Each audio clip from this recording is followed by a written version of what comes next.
for a second, give it a second to catch up.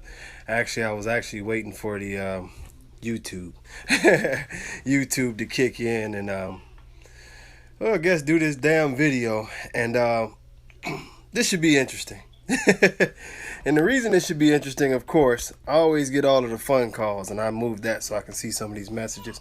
I always get all the fun calls. Hey, Christina, Austin, but this topic of the Merles is like a hot topic right now, amongst other topics. And I'm not gonna lie to y'all, I didn't even read what Dave wrote about it, but I tell y'all the truth. You know, from the inception of the American Bully, from the very first time that there was any kind of talk about the American Bully, we all know what's been said as far as what started the dogs, where they came up with the American Bully from, or we came up, or however you want to put it.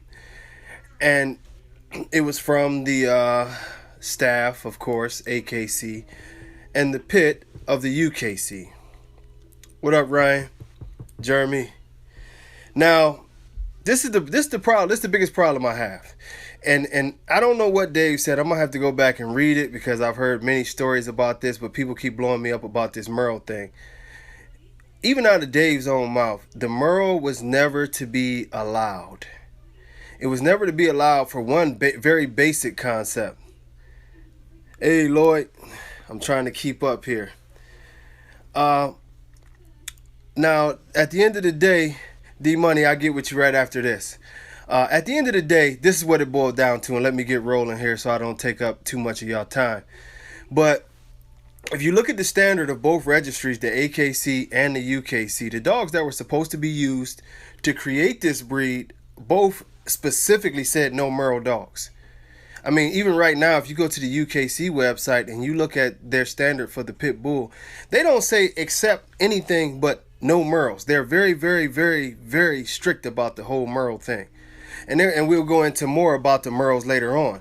But the biggest problem that we continuously have in our breed is that it's always this adaptation. And I notice when something becomes popular in our breed, whether it's Dave or whoever, all of a sudden it becomes a thing of where they want to accept it, and they wonder why people are mad about it. Bottom line is, it's very hypocritical. You know, Dave has went on record. You know, several people from the ABKC has went on record before saying that it was supposed to be no Merle. No, it is no Merle in the standard for one reason, because it was never supposed to be a Merle. But now that there's this new Merle movement, and you see, once again, we're in this same situation that we always are, and I'm going to try my best. What's up, Calvin? I'm going to try my best, Karen, to watch my language today. Because I heard that I have a lot of kids listening, so I'm gonna try. If I slip, I'm sorry, y'all. But it's a very stupid thing. And talking about the Merle directly, we run into this. For those who don't know about the Merle, I used to breed Alapaha blue blood bulldogs. I used to breed them. I had a lot of fun with them. They're great hunting dogs. They're great. They look a lot like bullies, honestly. And I think that's where some of those genes come from, honestly. Because I could very easily see you mixing an Alapaha with an American bully, and the puppies turning out bully, and you wouldn't be able to tell the difference because it's that much of a similarity. But one of the things that I found out from one of a couple of the best breeders of those dogs is the myriad of problems that they have with that particular gene. And the bigger problem comes with that gene is when it's doubled up on. And I'll get to that in a second. When that gene is doubled up on, it tends to not be your typical white. It tends to not be your typical Merle. What happens is that you see them develop more into a white dog, and it's a white dog with patches of Merle. Now, when you start seeing that happen, what tends to happen there, which most of y'all know, is that the dog has issues with eyesight. The dog has issues with hearing, and although it's not exactly proven or whatever, the bulldog breeders would tell you that they even notice that the dogs become epileptic a lot more. They have issues with seizures and different things of that nature with these dogs. It's a very serious thing, and most breeds who actually do accept that originally still are very, very strict about double breeding it and doubling up on the genes because they know what happens as it gets stronger and it gets stronger. These dogs are in bad situations. It is not, and some people go to the next level and say it's just something that should never be bred because there is science, there is analytics that show that these Merle dogs tend to be deaf, they blind, and they're seizure prone. But at the same time, now here we are, 13 years after the inception of the first American Bully Registry, and now we're seeing a push by the registry to try to accept these dogs when these dogs in no way, shape, or fashion should ever be accepted. And it goes back to what I keep saying and what I'm going to keep on preaching about is that there's a total lack of respect. It's a total lack of respect for health and things that make our dogs better overall. I mean, and I got a million thoughts running through my mind, and y'all see me pause, and sometimes it's hard for me not to cuss. I got problems. But the thing of it is, and you're right, John, it's all about money. I can't think of any other reason to accept these things than money. It's the same reason, and I've got the argument, well, these breeds had this, and this color did this, and I had even to talk with a friend earlier, and this did this, and this did that. We are breeding dogs. This is the science of it. You set rules, and the breeders have to come along and reach those rules. The rules don't change because breeders decide to change what they're doing or something all of a sudden becomes about a money thing. And that's what it is. Nowadays, I'm starting to see it. I'm starting to see Merle bullies that are selling for $10,000, $15,000. So now all of a sudden we get an announcement. Oh, they've always been in the gene pool and they were always there. Bullshit. Because it's two big issues with that. When you start talking about stud books, and somebody brought this stud book shit to me, it's two big reasons about that we have a problem with. That is, first of all, okay, if some Merle dogs happen to be registered, but our original dogs were only accepted AKC and UKC, that means that these dogs that were Merle had fake papers to begin with, because the AKC and the UKC won't recognize them. And when the ABKC was started, that's what the paperwork we were going off of. You either had to have UKC paperwork, or if you were fortunate enough to still have some AKC paperwork, you had to have that. But this is what was recognized. So you can talk about stud books all you want to, but this is the purpose of a registry. The purpose of a registry is, yes, you will always be able to sneak something in, but you don't acknowledge it. I could register a giraffe because y'all never seen it, but once y'all see me and my giraffe, somebody should tell me to go to hell. And this is what we see. But now they want us to, once again, it's that whole thing of, y'all know what I'm saying, on the head and saying it's raining, is because over and over again, it's constant. The UKC is very, very adamant about that. So how are all of our dogs' origins supposed to be UKC dogs or AKC dogs? Not at all is this thing recognized, but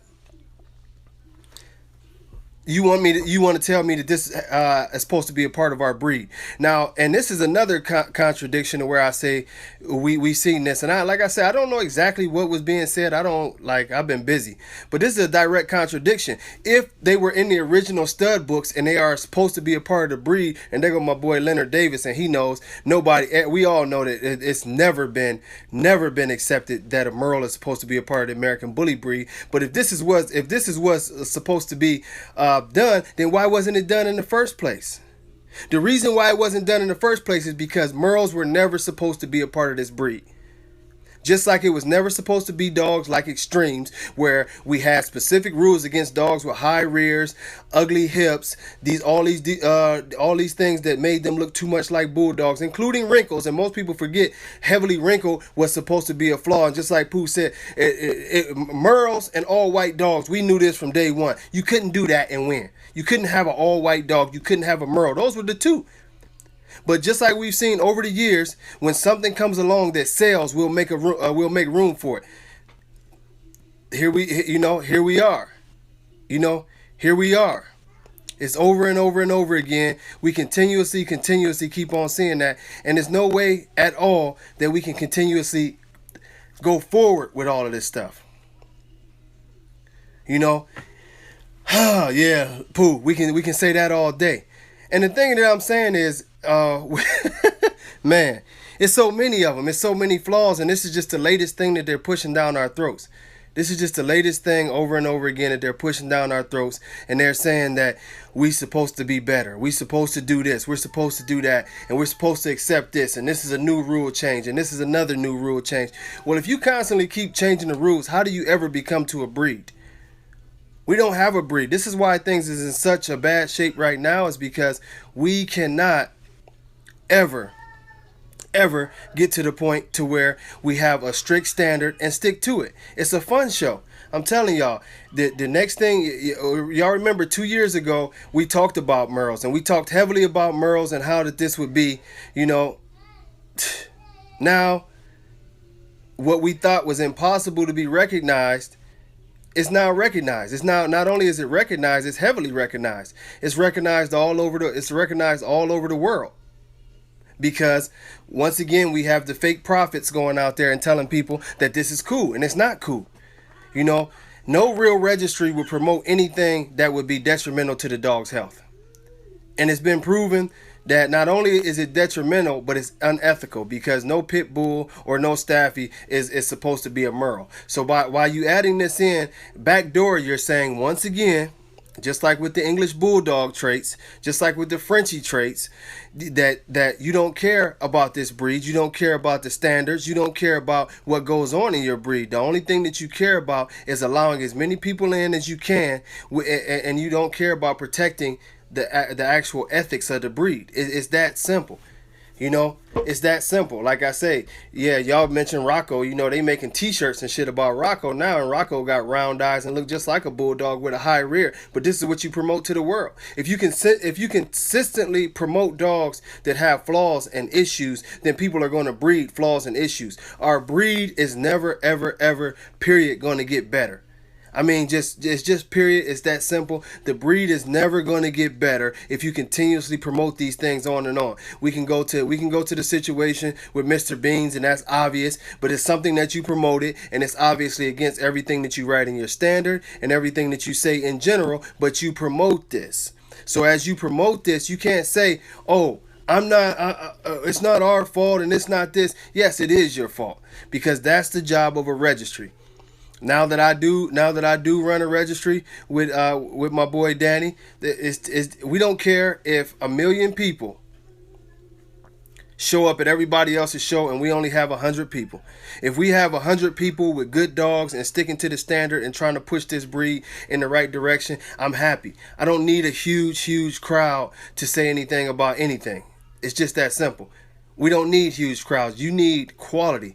And this Merle thing is like, to me, this Merle thing is like it's the straw that broke the camel's back, so to speak. Y'all know I always tell you to go out and support everybody and try to, but this shit is just, it's a ridiculous circus now. That's all it's become. That's all it's become. We see dogs with all these issues. We see dogs with ice packs. We see dogs with capes. We see dogs that can't walk. We see dogs that can't breathe. They all champions. Now we're gonna see. Believe me, shortly we're gonna see our first Merle champions very, very soon. Very, very soon. It was once stated that whatchamacallit, oh my goodness, I didn't had a brain freeze that quick. Oh, Miyagi, I'm sorry. It was once stated that Mr. Miyagi, for sure, we know that him and Bullseye are not true American bullies. We know for a fact that Miyagi and Bullseye are not true American bullies. But then later on, you let the dogs in. You say, oh, they're suspended, but their offspring can come as long as somebody says it's okay and the dog looks good. How stupid is that? I just pause and let y'all think about that. How stupid is that? That I, as the father, I am not supposed to be what y'all want me to be. But then the sons and the daughters, they can come in if somebody looks at them and says they look the part. So basically what you just said is, as long as it's good enough knockoff, you can get in there. What registry says that? Who allows that? Who allows that? That's the stupidest thing I've ever heard. Like I said, I was just telling somebody this, and they asked, what's the problem with the bad hips? What's the problem with the bad hips? Well, when you make a class that promotes dogs that have bad hips by allowing them to have crazy high rears and pretty much terrible movement in the back end, and they made that because Dax became a hot dog and was very popular and made Ed Shepherd a judge and kissed ass to that way. And then this dog turns around, and we just talking about Dax specifically, but this dog turns around and gets bred a couple thousand. It has over a couple thousand puppies, and he's all the way out there. Well, now, what how do you think that you affected your gene pool? How did you think you affected your gene pool? So at this point in time, what we're going towards is we've already added the high rears and the bad hips and the breathing issues. So now we're going to add the blind and the and the deaf issues now, and then they can have seizures. So they can have bad hips, be blind, deaf, bad elbows, wrinkles, and they can fall out with seizures. If the seizure don't kill them, then the bad breathing issues will. This is what you're promoting. This is what you want. You know. Like I said, I would take my Lapahas over this bullshit any day, because my Lapahas could run and move forever. Take them out and they hunt pigs and they had no problem at all. So at the end of the day, it's a continuous thing over and over and over again. It's a continuous thing, you know, that we continuously see that these people have made it to the point to where the breed has no respect worldwide. And the reason why the breed has no respect worldwide is for one good reason. The breed has no respect worldwide because it's not a respectable breed. When people see the most respected people in our community posing with dogs that have severe health issues, tongues hanging out, everything, then at the same time, it doesn't make sense. You know, it doesn't make sense. You know, you see Dave Wilson standing in the pictures. You see, you know, all these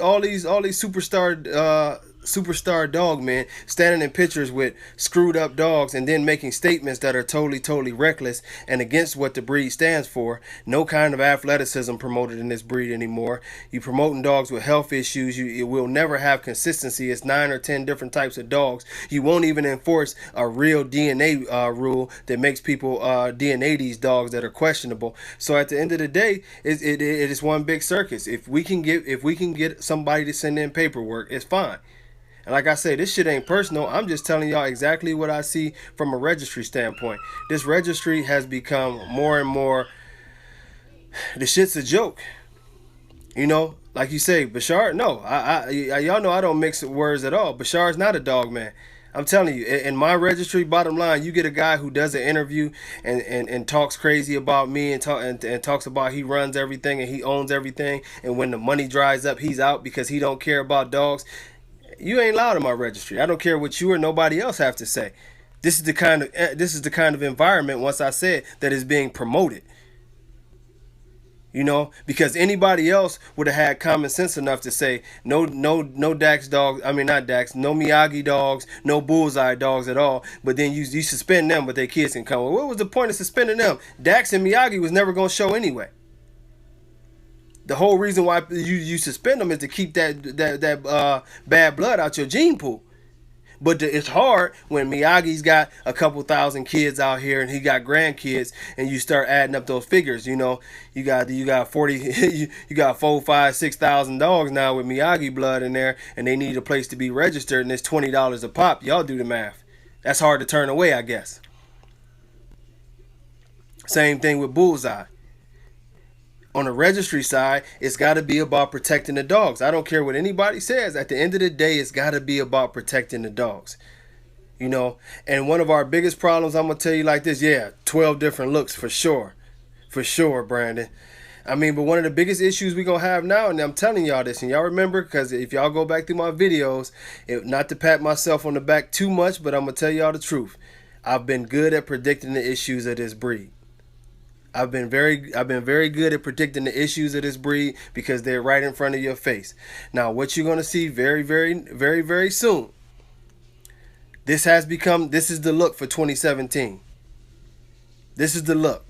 The look for 2017 is Merle dogs. We seeing them in all kind of colors: chocolate Merle, blue Merle. This is what it is. Now you got the the grand poobah Dave coming on and saying that it's okay.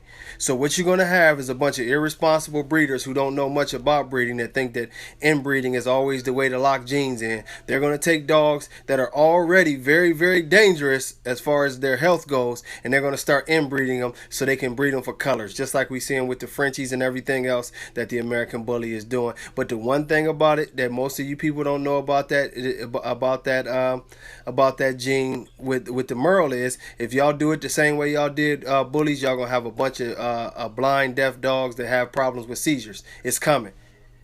Because the main reason is everybody here, and when I say everybody, I'm not saying every single person, I'm just throwing it out there, but the majority of the people who deal with these dogs and deal with this community all think that they're some kind of breeders and all look at getting paid for it. And at the end of the day, when you look at it and you think you're getting paid for it, you're gonna do whatever you can to get paid. If people want blue, you're gonna try hard for blue, and we seen that back in the day with the blue dogs. They inbred the damn blue dogs so bad that the blue dogs can't even keep their fur. Half of the blue dogs out there now got skin issues. That was from way too much inbreeding.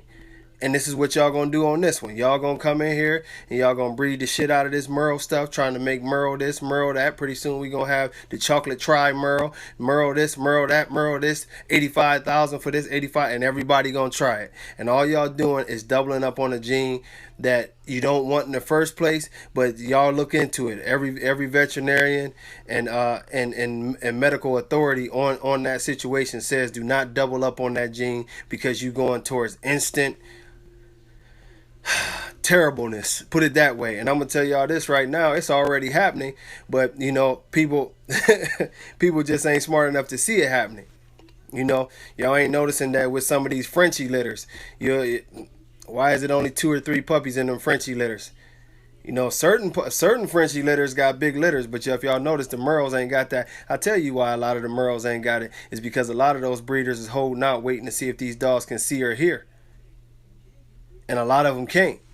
I've talked to a few of them, and they told me they ran into that problem. They didn't understand why, but they breeders. But they don't even click on the internet just to see what their problems are. But this is what our registries is promoting now. I've never heard of this so-called stud book shit. I don't know what the stud books is. All I know is people start registering their dogs, and the one thing that you wasn't allowed to register was a Merle. So where this talk of the stud books go and all that, and even if, like I said, even if you do have stud books or however it goes, if it's not right, you pull the papers. If it's not right, you pull the papers. ABKC. This is the complaint that they got, that they wanted me to go on a rant about today, is the ABKC and Dave promoting this thing, because I haven't been on the internet, so I got to look at the rest of the story.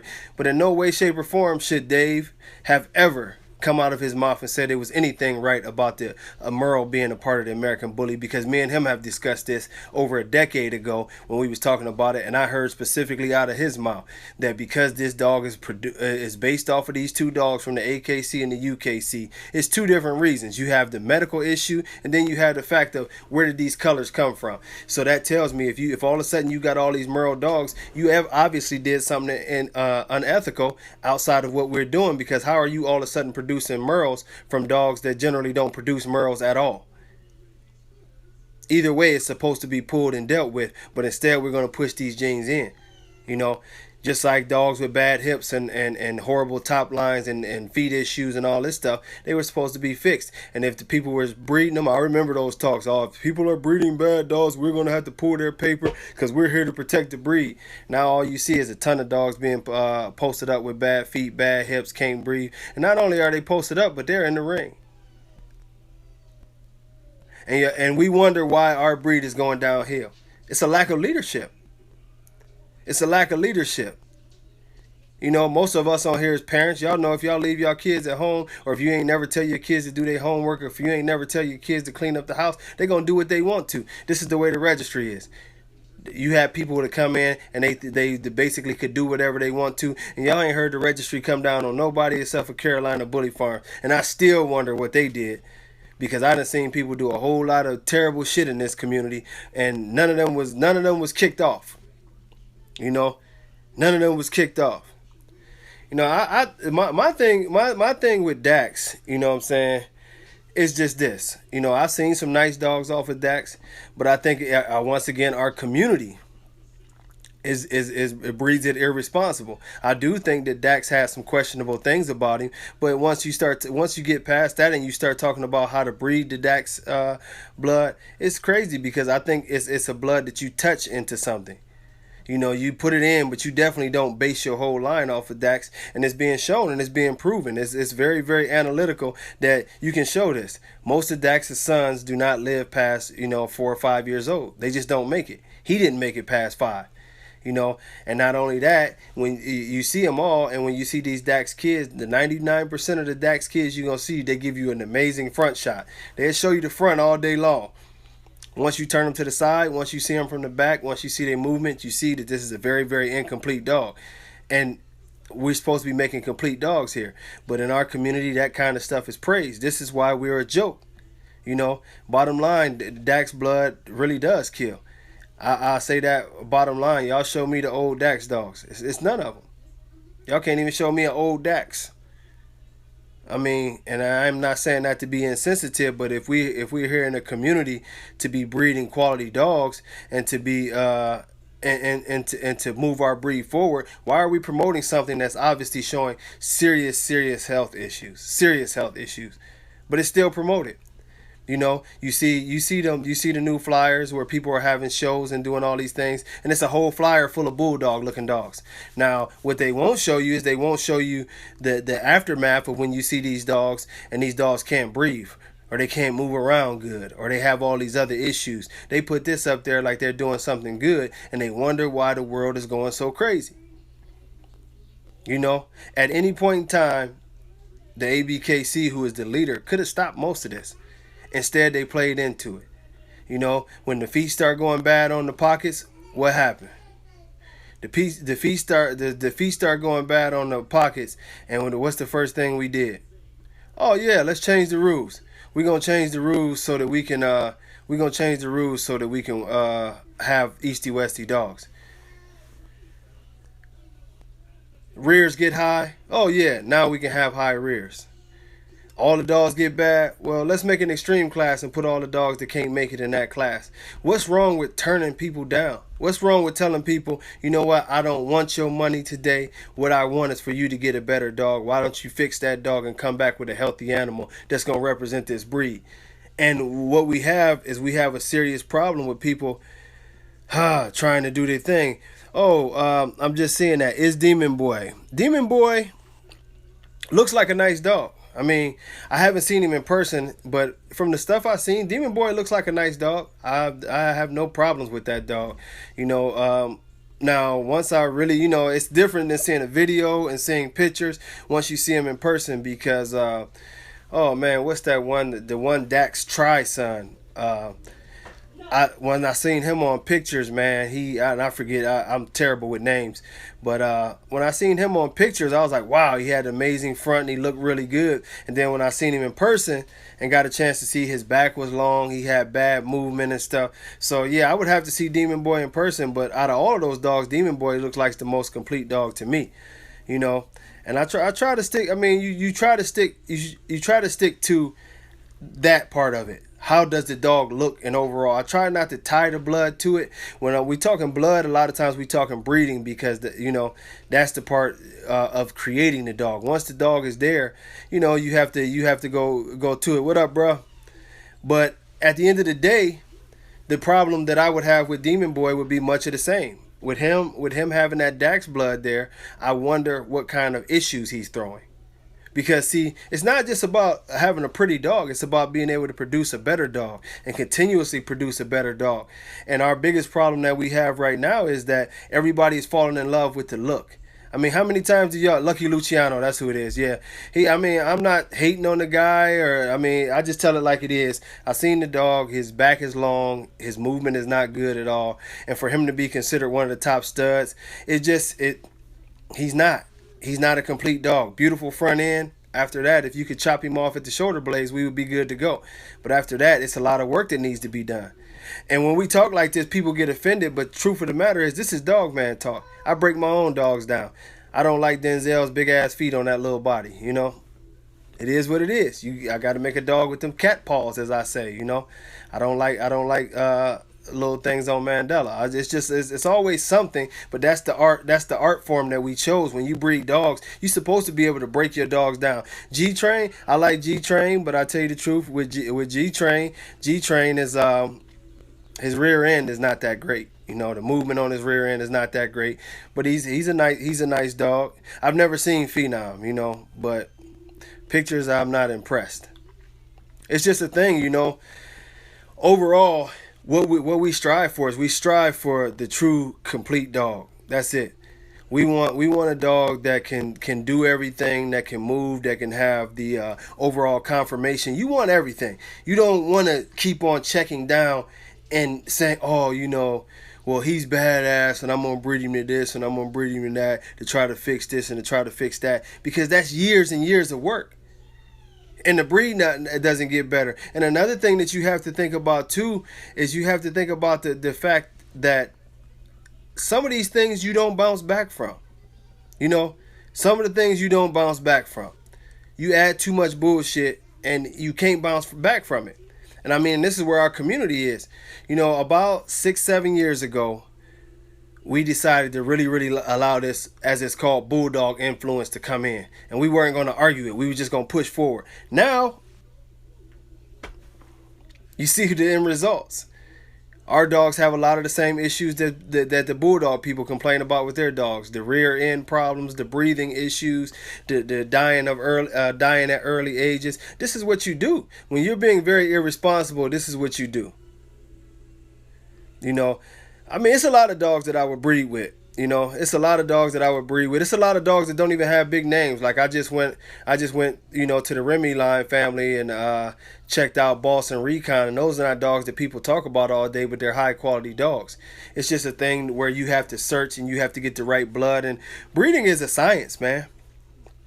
And our problem is we look for that one big name, but it's not. You can find small names that got just as good semen and genetics as some of these guys who are not getting promoted. I always use the example of Toxic and Paco. Paco was heavily promoted, but Toxic was the better dog. It was always that way.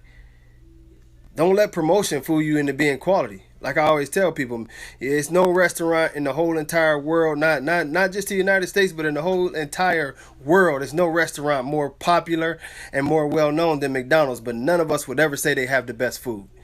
And this is the same way with the dog game. If you're gonna call yourself if you're gonna call yourself being a breeder, you are responsible to do the research to make better dogs. And I'm leaning forward because I'm trying to see what this says. Let's see a dog. Yeah, I think when definitely if you're doing a stud, and everybody on YouTube, y'all forgive me because that's on my phone and it's a little bit harder for me to read. But yeah, if you picking a stud, you should have good knowledge of this stud. Not what everybody else says about it. Don't be ashamed to ask for video of this stud. Look at every angle of this stud. Don't go off the hype, because you remember, when you send your money to use that stud, you are going to be the ones left. You and whoever you're selling dogs to and whatever dogs you're keeping, you're going to be stuck with the issues from this dog. So there ain't no need to be shy.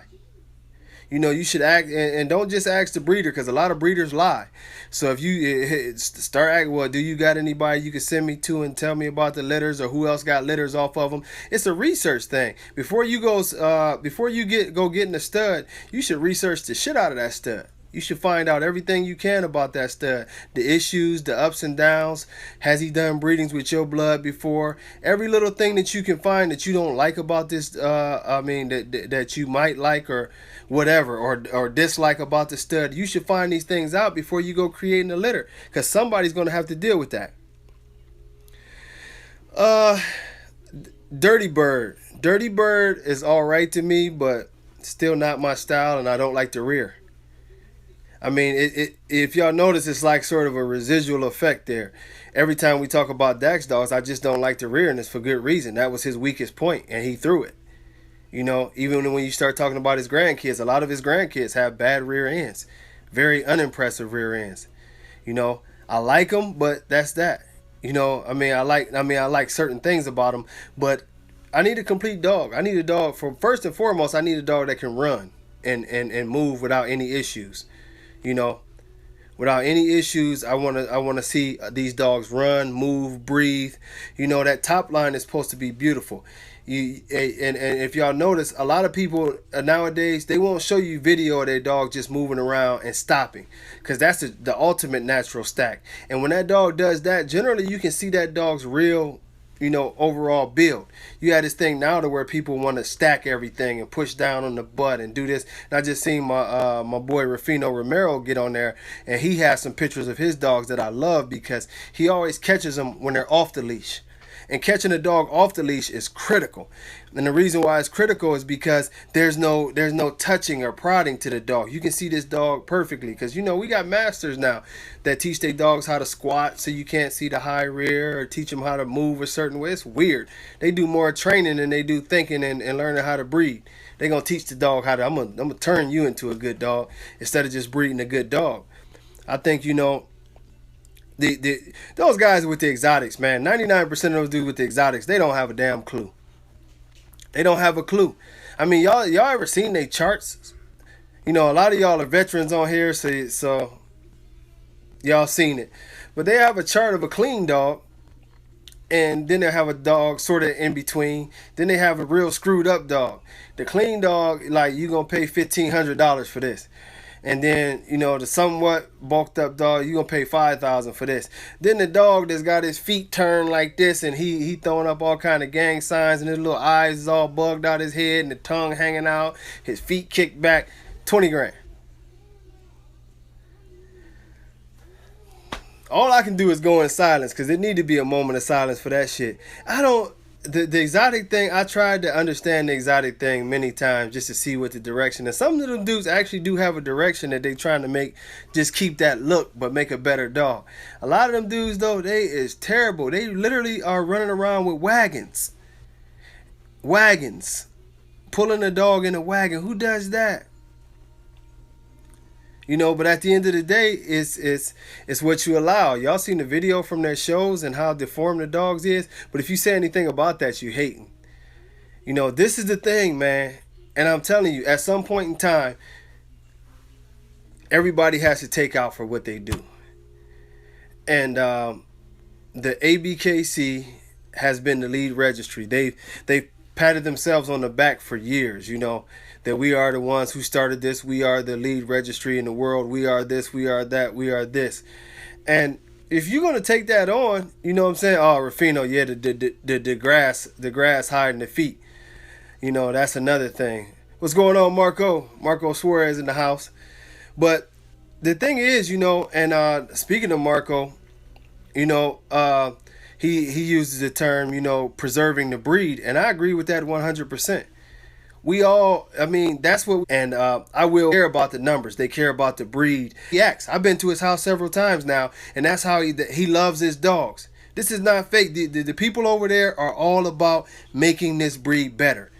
This is why you don't see me do a video. Yes, me and Dave on the cordial side are still friends, but at the end of the day, I don't believe in what they're doing over there. I believe it's hurting the breed in a lot of ways. Me and Marco are friends, but I can say that I know where his heart is at about the dogs and about keeping it as a true American bully and something that we can be proud of in 15 to 20 years, and everybody feel like they're on a good level playing field to push this breed further. So I can speak on that. I only want to speak the truth on making the dogs better and doing the things that we need to do to make this breed better. What we're seeing right now in our breed is a direct reflection of bad leadership. It's no other way around it. This is a direct reflection of bad leadership. All of the issues that we see in our breed, everything that's come about in our breed, is a direct reflection of the leadership that we have followed. Because if we had proper leadership and people putting their foot down and saying, this will not be allowed, you'd have the same situation. You would have a situation that's positive towards their words. But when you have leadership that says, oh, everything's allowed, You can be an idiot that promotes selling dogs for crazy prices you don't care about the condition of them. You can bring in Merles. You can mix this in, mix that. We'll make a class for it. When you do those type of things, this is the community that you created. Now there's no need. The one thing I say, and it's going to sound sarcastic, but now if I was the ABKC, I would embrace it. I would embrace it. I would become the biggest exotic, do anything you want to registry in the world, because that's what you're promoting. This is why they have it was the biggest thing in the world, where everybody played clueless as to why the whole community was mad that Mr. Beans was winning awards when you had to drag this dog around the ring. Literally had to pull him by his throat, put ice packs on him. The dog got so many damn flaws. It's ridiculous. But they act like they were clueless to why people were mad. And the reason why they act like they were clueless to why people were mad is because this is what's being promoted. This is what's being promoted. I got you, Jamar. We got some new ones coming in. Yeah, my t-shirt lady. Me and her been getting together, so I'll be able to get everybody together. But at the end of the day, it's about morals. Believe it or not, the Doberman originally had Merle genes. The Doberman, if y'all do a little research on the Doberman is part Great Dane. And Great Danes do have some Merle genes there, The Doberman also has some Rottweiler genes there. The Doberman also has some Greyhound genes there, And this is where the way we have to think. Y'all have to think of what those people went through when they were dealing with the I got you, Dave. We do make 4X's. But when they were dealing with creating a breed, it was a lot of things that you had to sort of just like be very strong about. You had to be strong about. I don't know Dungeon Kennels, by the way. That's on YouTube. Yeah, I have. I'm reading messages back and forth, so y'all forgive me if I missed your message. I'm totally sorry about it. It's just hard to go back and forth. But yeah, I've seen Mr. Beans a couple times, and that's why I give you this decision. This is why I say it was one of the things that almost pretty much brought me out of retirement. Because when I seen this dog, the first time I seen him was in Atlanta, and that's where I made that video that's on the YouTube page talking about how he lost, and how he won that show. He won the Best in Show, and he was probably one of the worst conformation dogs ever, But, the thing about it is that the dog, like I say, just from a judge's eye, I could see a high rear. I could see a bad top line, which you're always going to get with a high rear. Bad rear end movement, which 90% of the time you're going to get with a high rear. His front end movement, he laps over.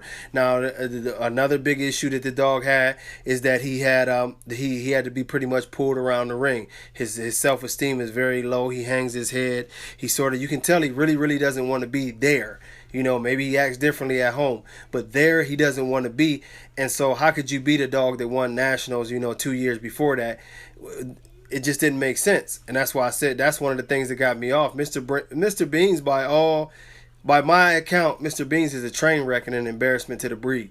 For you to allow somebody to come in the ring and put ice packs on the dog, for you to allow someone to put cooling capes and all these things on a dog while in the ring, that's an embarrassment to the breed. You'll go nowhere else in the world and see dogs shown, and this happens, So yeah, he's that's my thing with Beans. He is a train wreck, and it's nothing else to it, and it's constant, and if I was running a registry, I am running a registry now. It's just, damn, I be forgetting about it, but our registry is going to be a lot smaller. It's just, we're not here to compete with the big boys. We're here to compete on a quality level. We probably be one of the only registries that actually invite any other registry that we feel is doing the right thing to come out and promote at our shows, because we don't plan on doing 10 million shows.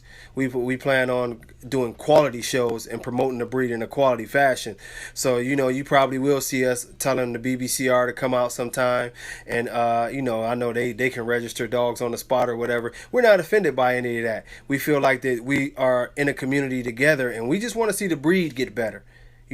I want y'all to be able to come out to events and not feel that you got robbed. I want people to feel good about the dogs that they see winning, and I want the bad dogs to feel bad about coming to the shows because they shouldn't be there. This is the way our community is, this is the way our community needs to be. We need to have the same respect that a lot of other communities have, and right now we're considered to be the joke of the whole entire canine world. You know, it's bad when you start getting looked at worse than the English Bulldog breeders, because they used to be the ones to get it left and right. Now we are that breed. And for real, for guys like myself, Marco, I always name my boy Oscar Gomez, John Easterly, Danny Navoa. I can go on, you know, with the old school guys, you know. I mean, several of my guys was just on here. My boy Pooh was on here. All of us old school guys, we just don't like it, man. We don't like it because we remember the good days of when we was proud of our dogs, and you didn't go to shows and be like, oh God, look at that dog, and you just see him and everybody's mad. Our community is so tense now, and our community is tense for a very good reason. The reason why our community is tense, y'all, is this. A long time ago, long time ago, we sat down in a room and we said that we were going to make something special. We wrote rules to make this special thing. You had people who promoted, you had people who gave a lot to do this special thing, which was the American Bully. And since then, it's been turned into a joke. The rules are always constantly changed. It's always adaptation for money. It's always all these things. And at this point in time, it has made it almost impossible for us to move forward in a positive fashion. And this is the reason why you see all this controversy, because you have people who are ethical breeders and ethical pet owners that want to see this community go forward and be together in the right way, and you have people who just don't care. You know, we know what it's about. I mean, when y'all keep posting up money, I see y'all posting money. It's the truth. I can't say it any other way. It's either money or some of the stupidest shit I've ever heard of. Because if it's not about the money to you and you accepting all this nonsense, then we really somewhere else. At least get paid for stupidity, because that's what this is. You know, and we will see. I mean, we will see in the upcoming years where, if y'all look back on one of my old videos, I said this community is going to split. You know.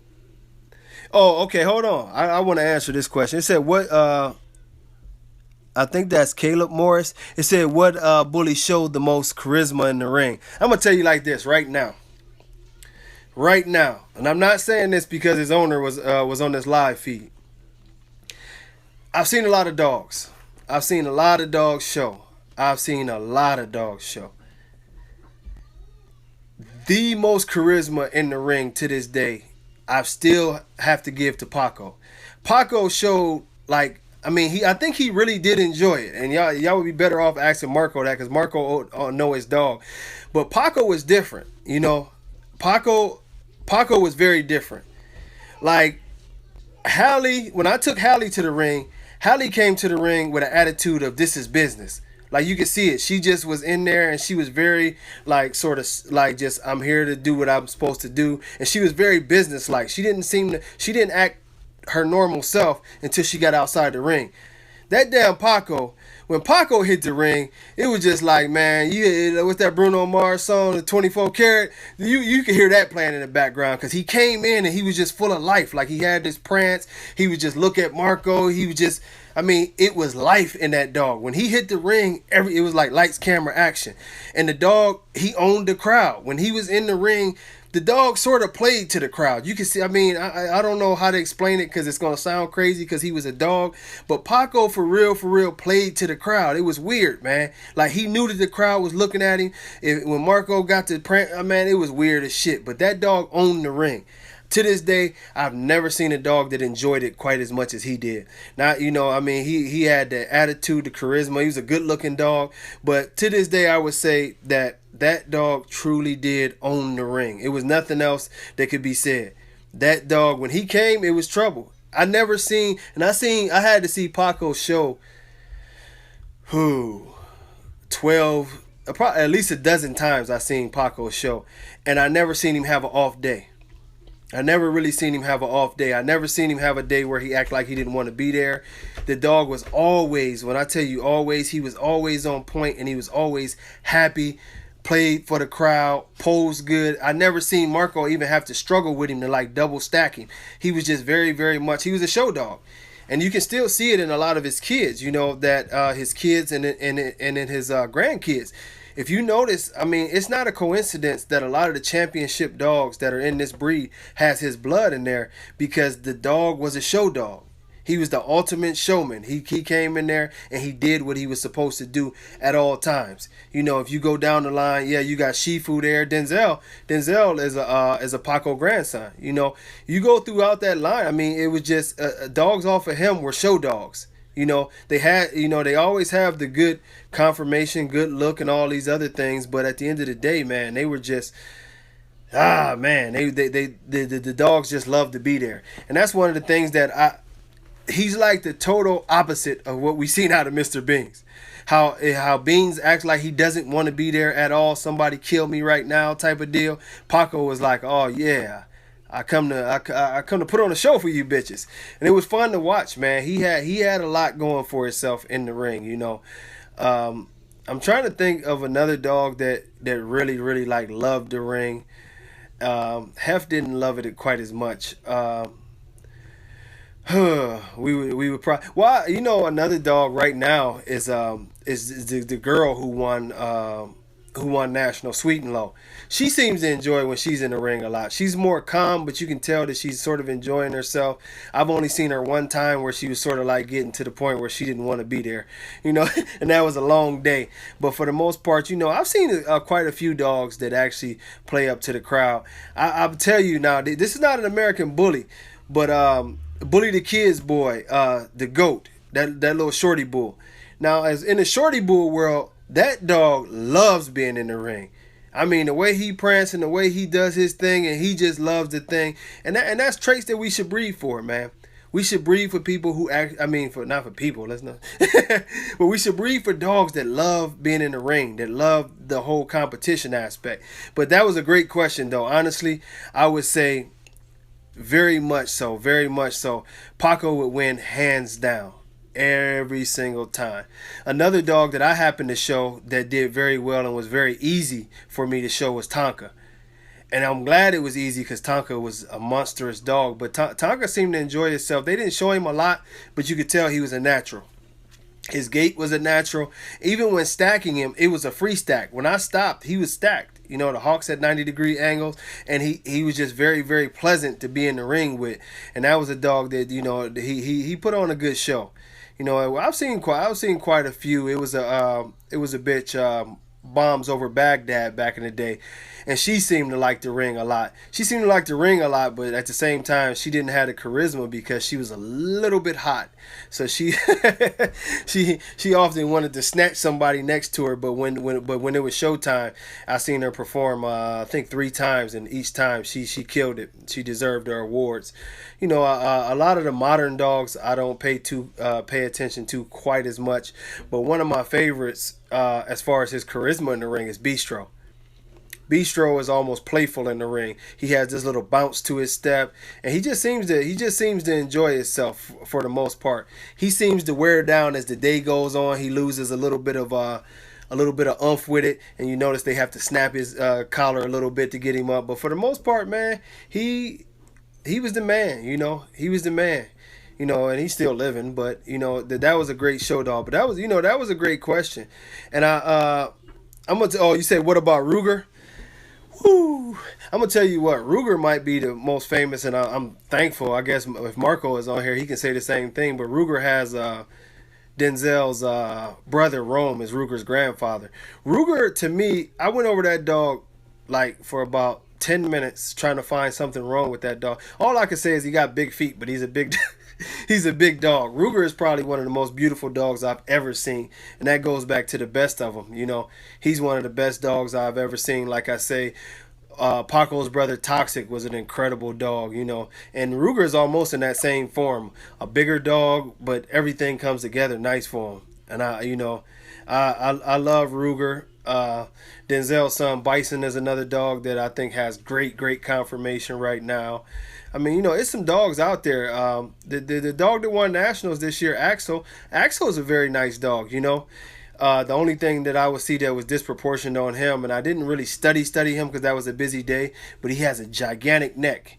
And I know this sounds petty, y'all, so don't say I'm just picking on the dog, but your head and your neck can't be the same size. It's supposed to, if you got a 26-inch head, at least have a 25-inch neck. And this dog's neck and his head is the exact same size, and that's the only bad thing I can say about him. Who Mufasa is incredible. Mufasa is a beautiful dog. Only thing for my style is I would like him a little bit more compacted, but it's nothing bad that I can say about the dog. He performs well. He seems to enjoy it. Just a beautiful dog, and to me, very deserving to be called the number one dog in the world right now because he does it. Mufasa just shows up, and he shows up blind. I mean, you certain dogs, when you know a show dog, you know a show dog. When you see a show dog, they show up and they just, I'm here to show. I'm here to show. Yeah, Bison might have the best movement of any dog out there. You know, Bison might have it. Tone, see, Tone. I didn't get to inspect. I'm gonna have to look at that next time. But you know, is you talking about G Train? Oh, I said something about G Train earlier. Yeah, that. I mean, but this is something that we see with Dax dogs. I'm going. I'm looking at two different screens, by the way. Once again, but a couple Dax dogs. I mean, when you talk about Dax dogs, you typically going to see rear issues, unless you got master breeders who know how to get away from it. You're gonna see bad rears, but that's normal when you have a dog that had a bad rear. And the one thing I just say is, man, now we winding down on this thing because I don't like to stay on here crazy long. What up, Jeff? But to all of my new breeders, and I still have a good audience, and I know how this thing goes. A lot of other people. Oh, Axel. Oh, okay. See, yeah. Remember I said I didn't get a chance. Well, another one with the Dax in there. I didn't get a chance to really inspect him because that was the day I was doing the T-shirt thing. But yeah, see, all I saw was him stacked, so I didn't get a chance to see all the other stuff like that. That great, but the thing of it is, one thing I tell y'all is do your research. You know, do your research. Yeah, I like Rye a lot. Rye is a nice dog. A little something with the feet, but Rye is a beautiful dog. One of my favorites. But the thing of it is this. You know, don't get caught in the popularity contest. And that's all I ask y'all. Don't get caught in the popularity contest. Don't breed to a dog just because they have a name. Do some research. It's a lot of dogs out there. I haven't seen Bear yet. Somebody asked me about him yesterday. But the thing of it is I'm gonna tell you like this, man. It's dogs out there that y'all don't know, that we don't know. These people got normal lives where they're not on the internet all the day posting their dogs. But they have some beautiful dogs. I found a few of them that I'm adding to my program just to get certain bloods, strands that I want to pull everything together. But these people have beautiful dogs and they're not doing that. When you do a breeding, you should be planning this breeding for 6 months to a year. You should really know what you're going after. Stop going with these overnight breedings. It will kill your program. Just because a dog is popular does not mean that it's gonna help you out. It's not some dogs just don't do it. Some of the most popular dogs gave us the most popular issues in our breed. You can study a pedigree, and you can always do what seems like to be the favorite thing is you can post up a question like, what do y'all think about this blood? And typically, especially on Facebook, I found that if you say, what have you thought about this blood, you're going to get a million different answers because people are going to tell you their situations. I've heard enough about Dax to know that I really don't want Dax in my program. Just yesterday, as far as Dax goes, and I'm not trying to beat up on him, and I really personally don't have anything against Ed Shepherd, all like that, but I mean, just the dog and what I've seen, I've had too many people call me and tell me they've had to put their dogs down for certain issues and do this to their dogs and do that to their dogs. And yes, I know the favorite line is, no dog's perfect, but at the same time, when we start talking about health and you actually having to kill a dog because the dog didn't come together, it's something to think about, and it's something that I wish that all of our registries were more serious about, kicking a lot of dogs out that have these issues and pulling papers, because at the end of the day, it's sad. And what's more sad is that with the lack of knowledge that we have out here, more people are going to continue to feel as if I can just keep on breeding and breed it out and breed it out. And before I really do go, I want to tell y'all that's the biggest myth in the world. I took a couple courses again on genetics and how to work genetics, and I actually talked to a couple farmers. And one of the things I tell y'all is this: it's a myth to say you're gonna breed it out, and this is why. It's an analytical thing. Say you have a 90% good dog, and you see another dog that's 50%, but he got 50% of everything you want, but the other 50% is the stuff that you don't want to mess with, but you feel like your 90% can override his 50%. At the end of the day, what you've done is you've knocked your 50% down. And I mean, you've knocked your 90% down with that 50%. All the good that dog brought, he also brought all the bad with him, and it sets you back. What you have to do is you have to be patient enough to find a dog that comes up to your standards. Stop going down and hoping that you can just make something else happen. One of the things is that for every Dax there is that can give you necks and shoulders, there's another dog somewhere else that has all of his attributes but without all of the problems that can give you size. Now, will he be a popular dog that everybody's gonna knock on your door and want to buy your puppies? Maybe not. But do the smart thing and do the right thing and do the research to create a nice animal. It's breeders out here. It's guys that got quality stuff. Y'all seen a bunch of them on there. Rufino Romero, Shamarco is a legend. You got Tony Gold on there. I mean, it's guys out here who have nice dogs that if you are serious about a program, even if they don't have the dog for you, they'll give you the knowledge. But if you are a young breeder or want to be a breeder or want to learn about dogs in this thing, man, hit people up and do all the research you can. Get all the knowledge so that you have the ability to continuously keep on producing good dogs over and over again. Find out what these health issues are. Find out what you need to breed a better dog. The American Bully is a real breed. Yeah, he's right there. It's a real breed, and don't fall into these stunts of stuff like Merles and all these bulldog type of dogs. We all know what the American Bully is. We all know the look. We see, just like on this D-line shirt, y'all seen this type of dog or this type of silhouette type thing used all the time. We know what an American Bully is supposed to be. And y'all need to stop falling into these popularity contests. It's just that simple. It's good examples of true American bullies in there. My boy Val is on there right now. We just talked about Mufasa as being one of the, we said he was the king this year, and he definitely is. It's dogs out there that you can find good dogs that if you want size, you can find a dog with size that doesn't have bad hips. You can find a dog that has good movement and still has size and girth. You can find a dog with better paws. You can find these things, but you have to do some research. Stop falling with the popularity contest. And I hate to say it, but the heart issues, all the issues. I hate to say it, but it's time for y'all to tune out these so-called big breeders. And I mean that wholeheartedly. These so-called big breeders, I've seen them be the most reckless and uninformative people in our community. And it's always because, to me, it's an ulterior motive. You push the things that you're trying to sell. You don't push the things that are right for the community. You push the things that are going to put money in your pocket. And that's a dangerous, dangerous habit. When you stop caring about the health, the conformation, and the standard of our dogs so that you can make a profit, that's it. At no point in time, and many of y'all know, I've been around for 100 years. Has a Merle been supposed to be in there? And if you start looking up, you'll see what I mean about the issues with the Merles. It's no way that we should have ever promoted these dogs with these high and weak rears, because all of that ties into the dog not living long. Because whether y'all know it or not, dogs with high rears have a lot of stress on their spine also, which causes a lot of other issues. All of these issues go to our dogs living shorter lives. Dogs that have breathing problems. Now, you can't even do anything. You can't do anything. Well, the thing I do with Denzel is I look at the dog myself and I look at the pedigree, and I just see if it's any real promise there.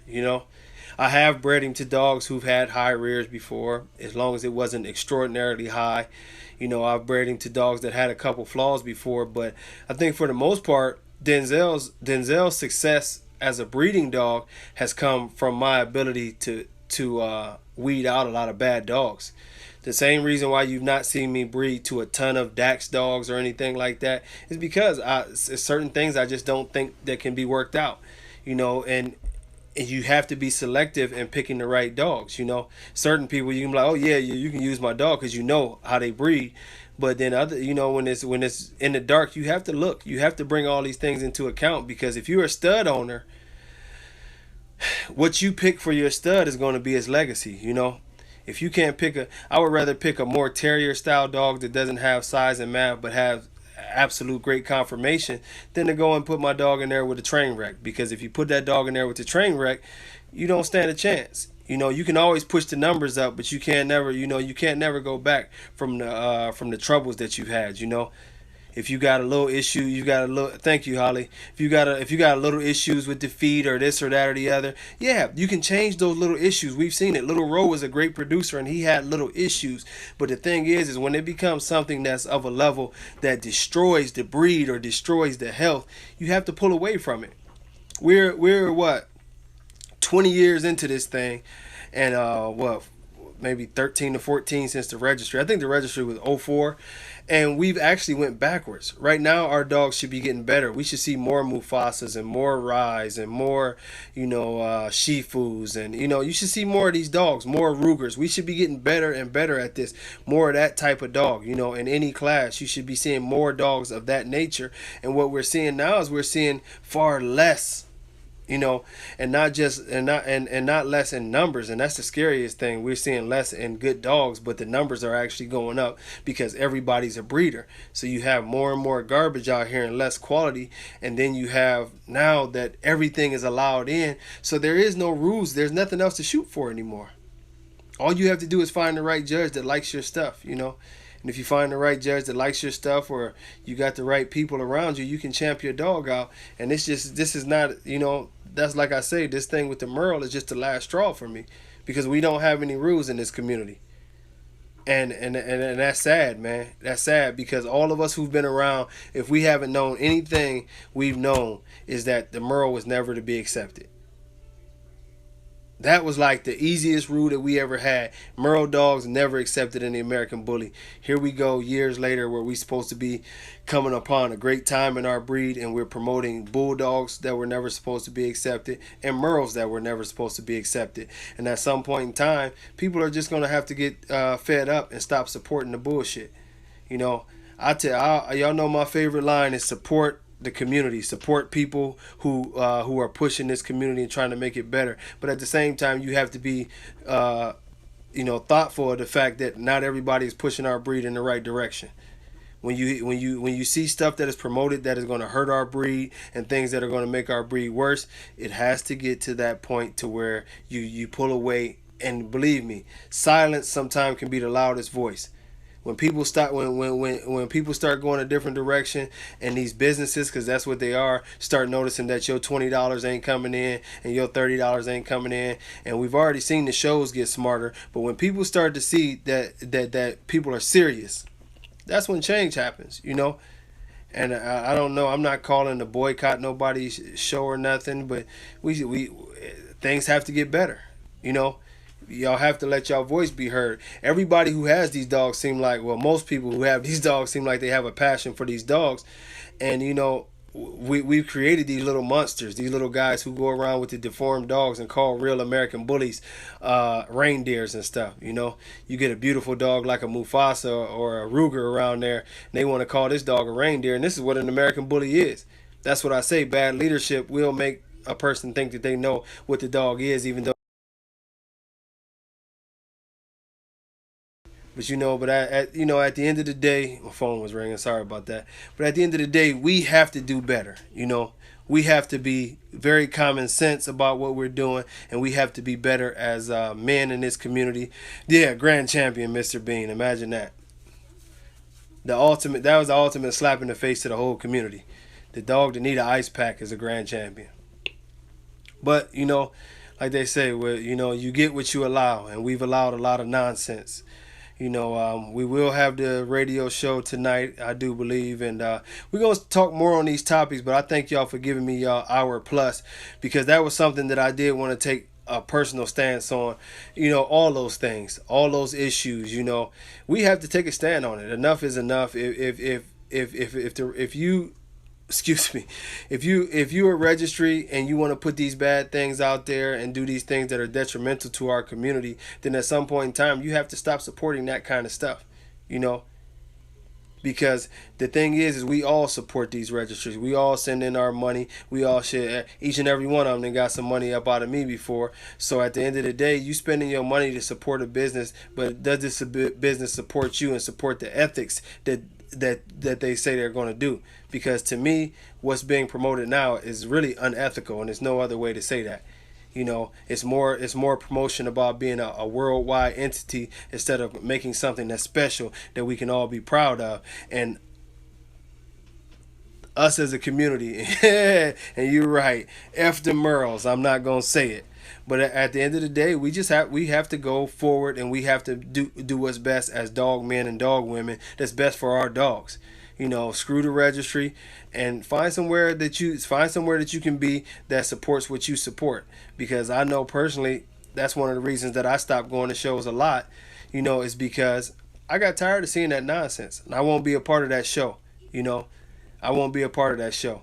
The only reason why I said the BBCR on here, and of course, I'm doing my own thing myself, but I know the BBCR is promoting preservation of the breed and doing the breed right, and that's all I care about. I don't care about anything else. I don't care about. My days of getting trophies is over because I'm not going to show anymore. So I don't really care about that. I want to be a part of a positive community that puts out healthy dogs, and it's something that we can be proud of going forward. And that's my main goal. That's my main intention. I'm pretty sure there's going to be many argues and debates about this whole Merle thing. It's really no argue or debate with me. At the end of the day, it's wrong. They know it's wrong, just like they knew that the extreme class was wrong, but they took the extreme class away and put the extreme class in with all the other dogs. So they just put wrong back into the community instead of fixing it. And now this problem, instead of fixing it and telling the Merle community that won't be allowed, what are they going to do? Very first thing they're going to do, oh yeah, bring it in. So now who's left to deal with it? The community. So just like I told y'all, and I want y'all to keep that in mind, and y'all remember this date I told y'all. Very, very shortly, just like we have these skin issues and high rear issues and bad feet issues, which was all brought in by certain breeds that nobody took the time to get out. We will have a lot of issues with dogs going deaf and blind. And before this year is up, we will see our first in 2017. We will see our first Merle American Bully Champion. But that's the way they want to play it. Y'all tune in tonight. I really, really thank y'all for listening to me babble on about these dogs. And like I say, man, y'all fight the power, man. Y'all go out there and y'all do what y'all got to do. Fight for these dogs, because if you really love them and care about them, so what if our community gets smaller? Sometimes quality comes in small things. Talk to y'all later. Peace.